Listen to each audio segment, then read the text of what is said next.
وما علينا إلا البلاغ المبين. بسم الله الرحمن الرحيم. د الله په نامه سره شروع کوم چې ډیر زیات مهربان بے حد رحم کوونکی دی. يا أيها الناس اتقوا ربكم الذي خلقكم من نفس واحدة وخلق منها زوجها وبث منهما رجالا كثيرا ونساء. اے خلکو لخپل رب نه ویریږئ هغه چې تاسو یې له یو نفس نه پیدا کړی یئ او له هغه نه یې د هغه جوړه پیدا کړې ده او له دغو دواړو نه یې په ځمکه کې ډیر سړي او ښځې خواره کړل. واتقوا الله الذي تساءلون به والأرحام إن الله كان عليكم رقيبا. او له هغه الله نه ویریږئ چې تاسو له یو بل نه په نامه د هغه سره سوال کوئ او د خپلولۍ له پرې کولو نه ویریږئ. بېشکه الله پر تاسو باندې ښه ساتونکی یعنې نګهبان دی. وآتوا اليتامى أموالهم ولا تتبدلوا الخبيث بالطيب ولا تأكلوا أموالهم إلى أموالكم إنه كان حوبا كبيرا. او یتیمانو ته د هغوی مالونه ورکړئ او ناپاک اسیس د پاک په بدل کې ماخلئ او د هغوی مالونه له خپلو مالونو سره په یو ځای کولو مخورئ. یقینا دا له همیشه بیخي لویه ګناه ده. وإن خفتم ألا تقسطوا في اليتامى فانكحوا ما طاب لكم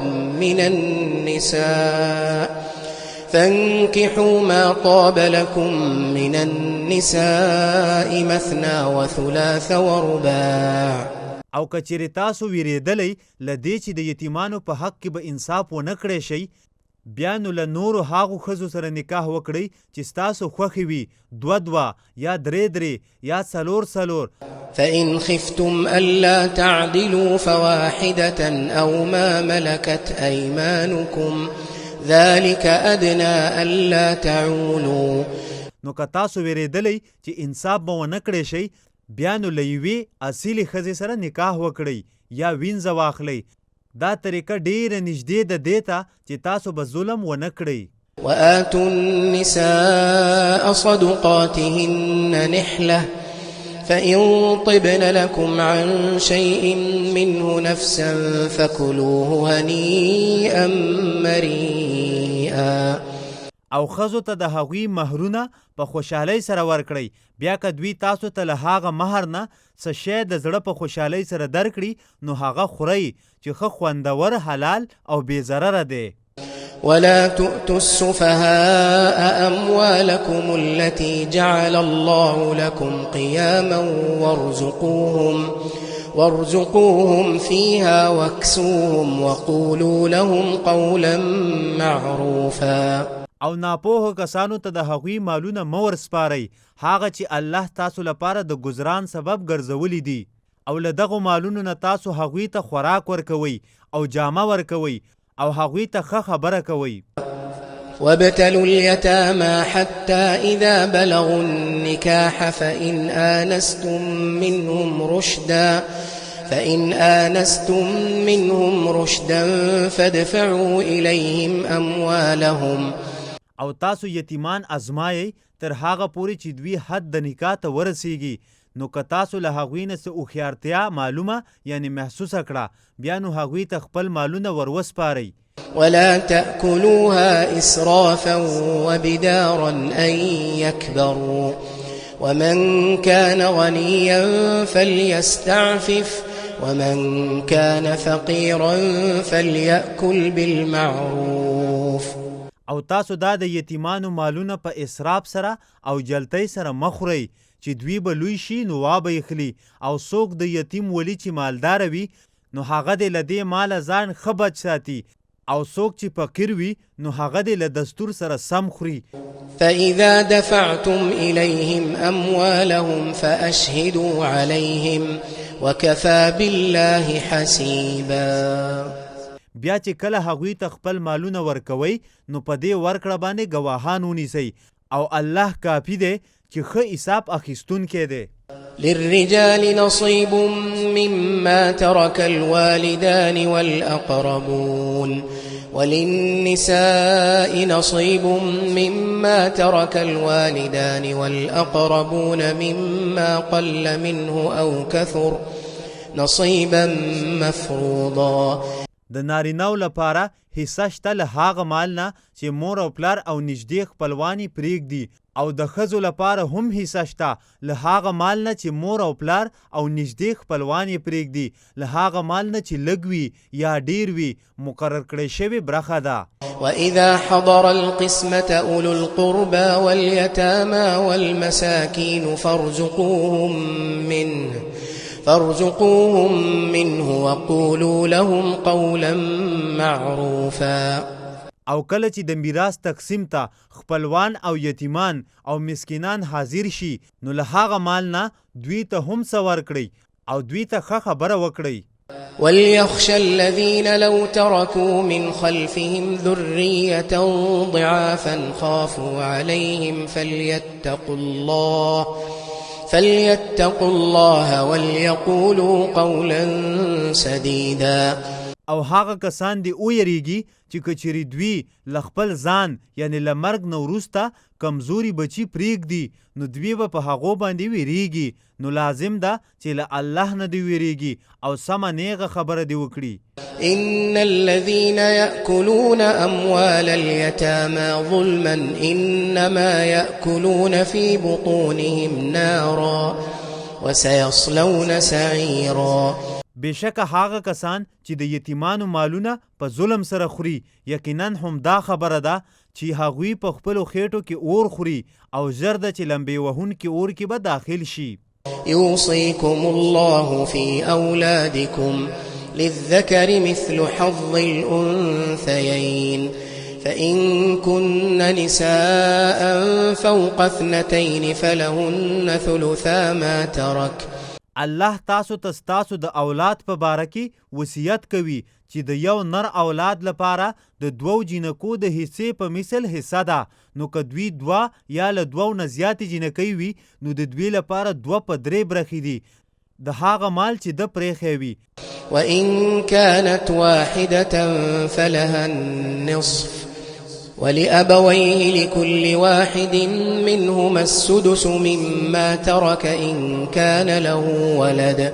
او کچری یوازې یو جینۍ وي، نو د هغې لپاره نیم مال دی، او د هغه مړي مور او پلار لپاره په دوانو کې د هر یو لپاره 6مه حصه ده له هغه مال نه چې هغه مړي پرېښی وي.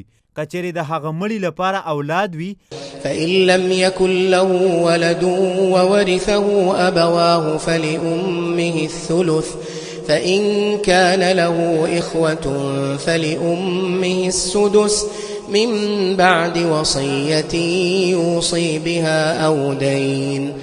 او که د هغه اولاد نوي او د هغه وارثان د هغه مور او پلار وي، نو د هغه د مور لپاره 3مه حصه ده. نو کچری د هغه مړي لپاره ورونه وي، نو د هغه د مور لپاره 6مه حصه ده. دا پس له ادا کولو د وصیت نه چې هغه مړي یې وصیت کړی وي یا له قرض نه. آباؤكم وأبناؤكم لا تدرون أيهم أقرب لكم نفعا فريضة من الله إن الله كان عليما حكيما. ستاسو پلرونه او ستاسو زامن چې دي، تاسو نه پوهیږئ چې په دوی کې تاسو ته د فائدې په لحاظ سره څوک ډیر نږدې دي. دا مقرره برخه ده د الله له جانبه، بشکه الله ښه پوهه ښه حکمت واله دی. ولكم نصف ما ترك أزواجكم إن لم يكن لهن ولد. او تاسو لپاره ای سړو نیمه حصه ده له هغه مال نه چې ستاسو ښځې پرېږدي کچېرې د هغوی اولاد نه وي. فإن كان لهن ولد فلكم الربع مما تركن من بعد وصية يوصين بها أو دين. نو کچری د هغوی اولاد وي، نو تاسو لپاره 4مه حصه ده له هغه مال نه چې هغوی پرېږدي، پس له ادا کولو د وصیت نه چې هغوی په دې سره وصیت کوي، یا له قرض نه. ولهن الربع مما تركتم إن لم يكن لكم ولد فإن كان لكم ولد فلهن الثمن مما تركتم او د هاغو ښځو لپاره څلورمه حصه ده له هاغه مال نه چې تاسو سړي پرېږدئ که چیرې ستاسو اولاد نه وي. نو که چیرې ستاسو لپاره اولاد وي نو د هاغو ښځو لپاره اتمه حصه ده له هاغه مال نه چې تاسو یې پرېږدئ من بعد وصية توصون بها أو دين وإن كان رجل يورث كلالة أو امرأة وله أخ أو أخت فلكل واحد منهما السدس. پس له ادا کولو د وصیت نه چې تاسو د هغه وصیت کوئ یا له قرض نه او که یو سړی یا ښځه چې میراث ترې وړل کیږي کلاله یعنی بې پلار او بې اولاده وي او د هغه یا د هغې مورنی ورور یا خور وي نو په دې دواړو کې هر یو ته شپږمه حصه ده. فإن كانوا أكثر من ذلك فهم شركاء في الثلث من بعد وصية يوصى بها أو دين غير مضار. بیا که هغوی یعنی د کلاله خویندې ورونه له دې شمېر نه زیاتو نو هغوی په دریمه حصه کې ټول شریک دي پس له وصیته چې د هغه وصیت کولی شي یا له قرض نه چې ضرر رسونکی نه وي بل ته په دې وصیت سره. وصیة من الله والله علیم حلیم. دا د الله له جانب وصیت دی او الله ښه پوهه ښه تحمل والا دی. تلك حدود الله ومن يطع الله ورسوله يدخله جنات تجري من تحتها الأنهار خالدين فيها وذلك الفوز العظيم. دا د الله حدونه دي او چا چې د الله او د هغه د رسول اطاعت وکړ نو هغه الله به یې داسې جنتونو ته ننباسي چې د هغو له لاندې ولې بهیږي چې دوی به په هغو کې همیشه وي او دا بیخي لویه کامیابي ده. ومن يعص الله ورسوله ويتعد حدوده يدخله نارا خالدا فيها وله عذاب مهين. او چا چې د الله او د هغه د رسول نافرمانی وکړه او د هغه الله له حدونو نه مخکې تیر شو نو هغه الله به یې اور ته داخل کړي چې په هغه کې به همیشه وي او د هغه لپاره سپکونکی عذاب دی. واللاتي يأتين الفاحشة من نسائكم فاستشهدوا عليهن 4 منكم. او ستاسو له ښځو ځینې چې کومې بدکاري یعنی زنا وکړي نو تاسو پر هغوی باندې له خپلو مسلمانانو نه 4 سړي ګواهان ونیسئ. فإن شهدوا فأمسكوهن في البيوت حتى يتوفاهن الموت أو يجعل الله لهن سبيلا. نو کچېرې هغوی ګواهي ووایي بیا دا ښځې په کورونو کې پابندې وساتئ تر هغه وخته پورې چې مرګ یې فنا کړي یا الله د دوی لپاره بله لار راوباسي. واللذان يأتيانها منكم فآذوهما فإن تابا وأصلحا فأعرضوا عنهما إن الله كان توابا رحيما. او په تاسو کې چې کوم 2 کسان دا بدکاری کوي نو هغوی دواړو ته تکلیف ورسوي بیا که دوی توبه وویسته او د ځان اصلاح یې وکړه نو تاسو له دوی نه مخ واړوئ بېشکه الله ډېر توبه قبلونکی بې حده مهربان دی. إنما التوبة على الله للذين يعملون السوء بجهالة ثم يتوبون من قريب فأولئك يتوب الله عليهم وكان الله عليما حكيما.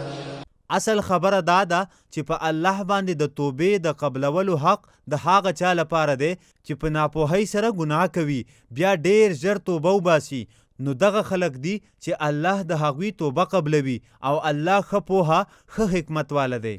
وليست التوبة للذين يعملون السيئات حتى إذا حضر أحدهم الموت قال إني تبت الآن حتى إذا حضر أحدهم الموت قال إني تبت الآن ولا الذين يموتون وهم كفار. او د هغه چا لپاره توبه نشته چې لګیا وي ګناهونه کوي تر دې چې کله په دوی کې یو کس ته مرګ راشي بیا د زنکدن په وخت کې وایي بېشکه زما اوس توبه ده، او نه د هغو کسانو لپاره توبه شته چې د کافرتوب په حالت کې مري. أولئك أعتدنا لهم عذابا أليما. دغه کسان چې دي موږ د دوی لپاره ډیر دردونکي عذاب تیار کړی دی. يا أيها الذين آمنوا لا يحل لكم أن ترثوا النساء كرها. ای هغو کسانو چې ایمان راوړی دی تاسو لپاره حلال نه دي چې ښځې په زور سره په میراث کې واخلئ.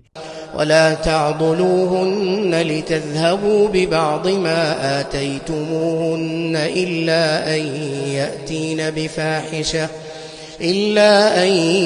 يأتين بفاحشة مبينة.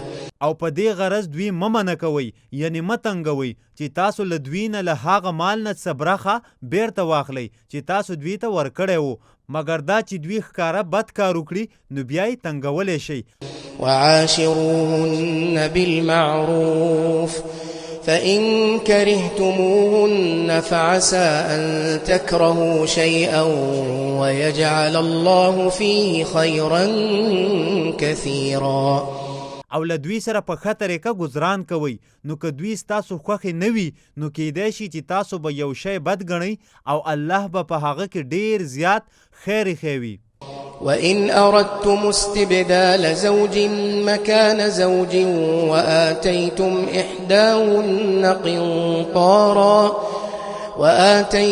إحداهن قنطارا فلا تأخذوا منه شيئا أتأخذونه بهتانا وإثما مبينا.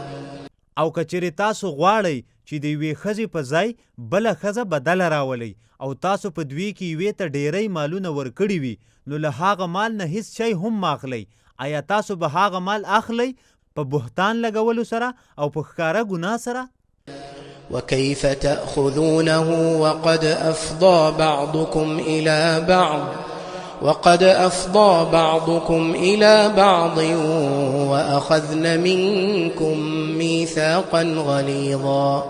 او تاسو به هغه مال څنګه واپس اخلئ حال دا چې په تحقیق سره تاسو له یو بل سره یو ځای شوي یئ او هغو ښځو له تاسو نه ډیره پخه واده اخیستې ده.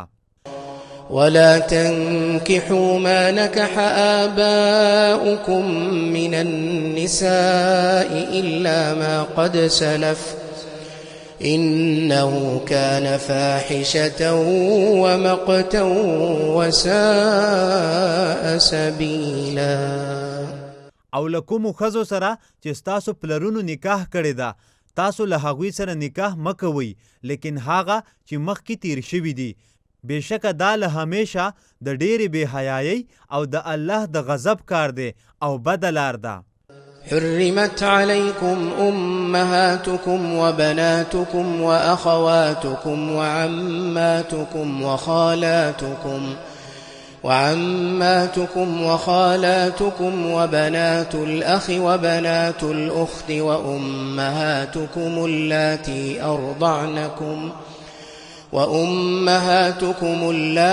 أرضعنكم. حرامې کړی شوي دي پر تاسو باندې ستاسو میندې او ستاسو لونه او ستاسو خویندې او ستاسو تروریانې یعنی د پلار خویندې او ستاسو خالګانې یعنی د مور خویندې او ریرې او خورزې او ستاسو هغه میندې چې تاسو ته یې تی درکړی دی. وأخواتكم من الرضاعة وأمهات نسائكم وربائبكم اللاتي في حجوركم من نسائكم اللاتي دخلتم بهن. او ستاسو رضایي خویندې او ستاسو د ښځو میندې یعنی سکه خواښې او ستاسو پرکټیانې چې عموما ستاسو په پرورش کې وي چې ستاسو له هغو ښځو نه پیدا وي چې تاسو ورسره کوروالی کړی وي. فإن لم تكونوا دخلتم بهن فلا جناح عليكم وحلائل أبنائكم الذين من أصلابكم. او که تاسو ورسره کوروالی نه وي کړی نو بیا پر تاسو باندې څه ګناه نشته او ستاسو د خپلو حقیقي زامنو ښځې یعنی انګوریانې. وأن تجمعوا بين الأختين إلا ما قد سلف إن الله كان غفورا رحيما. او دا چې تاسو د دوو خویندو ترمنځه جمع وکړئ یعنی په یو وخت کې دواړه په نکاح کې وساتئ لیکن هغه چې مخکې تیر شوي دي. بېشکه الله له همیشه ډیر بخونکی بې حده مهربان دی. وما علينا